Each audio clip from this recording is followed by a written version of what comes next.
จงใจสาวปากน้ำโพกับต้นวันไม่ไหวใจเราคงหนักลงไปปังต้องการเมื่อมนที่วันชีวิตเรารักกันมานับเวลาได้มาถึง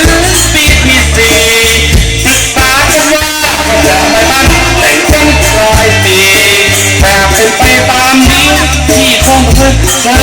มีสิ่งแท้รักแต่คิดถึง